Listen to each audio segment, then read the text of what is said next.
right all the way under the balcony there? Can you hear me? Can you wave if you can hear me? Right at the back there. I don't see a wave, that means you can't hear me. Yes, and what about all the way here near the stage? Can you hear me? Right. Look, let me just be honest with you and frank with you right up front. This is a very, very sad and dangerous time in the world today.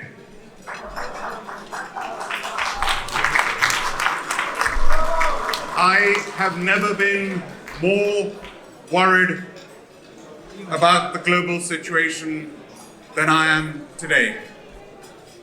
I am seriously concerned, and I'm sure a lot of you are as well. That is the harsh reality. Now, can I just see a show of hands?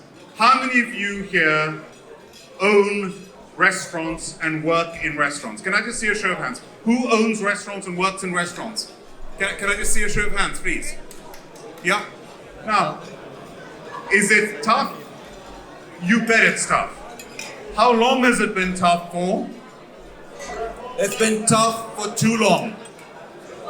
For far too long. And I can go back, whether you want to start with Brexit, whether you want to talk about the COVID pandemic, whether you want to talk about the Ukraine war and all the challenges that caused, let alone now, after supply chain, after inflation, after cost of living, we have the sad situation in the Middle East. One challenge after another. So all I want to say is this, to every one of you in this room, in spite of all those challenges, this event that took place in the House of Commons with just 80 people last year. 80 people. Ibrahim Durgus. Where is Ibrahim? Where is the great Ibrahim? Ibrahim, you are amazing. You and all the organizers here, in spite of all the challenges, look what you've done, look where we are. Here we are on Piccadilly at the Sheraton Park Lane with the most beautiful ballrooms in London with a full house. So congratulations. Thank you very much. Let me say this. This evening to me says a lot about this country. I'm an immigrant.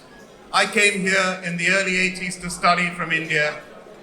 I qualified as a chartered accountant. I went to Cambridge University and studied law. I started Cobra beer. I built a business from scratch. When I came here in the early 1980s, Britain was the laughing stock of the world when it came to food. You got the worst food in the world in this country, and everyone laughed at the UK. Look at it today. Look at all of you. The finest food from around the world is now in the UK, and London is a restaurant capital of the world.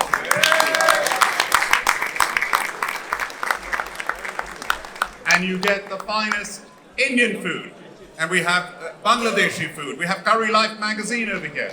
We have the finest Chinese food, and we have Kanku of Cosmo over here. And we have the finest Turkish food that you can get in the world here in the UK. So I congratulate every one of you in the Turkish Restaurant Takeaway Awards who've been nominated, everyone who's going to win. Thank you for what you've done. And by the way, with Cobra Beer, we supply 7,000 restaurants, and many of you in this room are our customers, and I want to thank you, and Samson Sahel, my directors here, we want to thank you for your support. Thank you very much. Thank you. Now I leave you with just a few messages. One is, you're running restaurants. Your customers trust you. They trust you and they trust your brand. Every restaurant here is a brand. And to have a good brand is not easy. And there are two characteristics that a brand has to do for your customers to trust you. One, most importantly, you have to provide a relevant and consistent experience day after day, every day of the year, and you cannot let them down. They expect the meal to be as good as the last one, And you've got to do that. And that's not easy when you're producing hundreds of meals a day, every day of the year, year after year. So that's one thing that every one of you is doing to be here. Secondly, is every one of you build loyal brand champions, people who will come to you, your regular customers.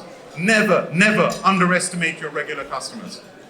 The lifetime value of one customer of Cobra beer, if I work out the value of one customer of Cobra beer, and we have millions of them, it is so valuable, it is priceless, and my customers, I thank them every single day. And you all do that. You have great brands, continue to do that. Congratulations. This country, 15% of us are ethnic minority. 15% of us. And this room is full of ethnic minority, full of immigrants. And this room shows the power of immigration for Great Britain. And I celebrate immigration. Unlike some of our politicians at the moment who make negative statements about immigrants, they don't know what they're talking about. They should come to this room and see everyone here and the success of all of you and what you do and the contribution you make to this economy, the employment that you create.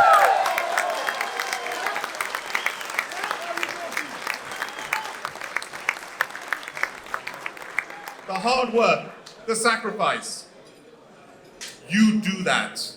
You're entrepreneurs, you take risks, you've got guts. And all those armchair people who criticize people who have no guts whatsoever, well, they don't know what they're talking about. So let's celebrate the immigration in this hall, and every one of you, thank you for what you do. And finally, however much the doom and gloom where I started my speech there is, we are still here. We're here this evening. Nothing is going to stop us. I started Cobra Beer when there was a recession. Interest rates of 15%. I had no money. It didn't stop me, and it's not stopping anyone in this room. So we're going to keep going, whatever the odds. And I just want to say one thing. This country, the United Kingdom, is the most wonderful country. It has given us all the opportunity to start our businesses, to be successful, and I think we should be grateful to the United Kingdom, which is such a great country. So thank you, Great Britain. Thank you, the United Kingdom. So, my final word is this. We will keep going. We will never give up. And in the words of Saint Jerome, good, better, best, never let it rest until your good is better and your better best. Thank you very much. Thank you.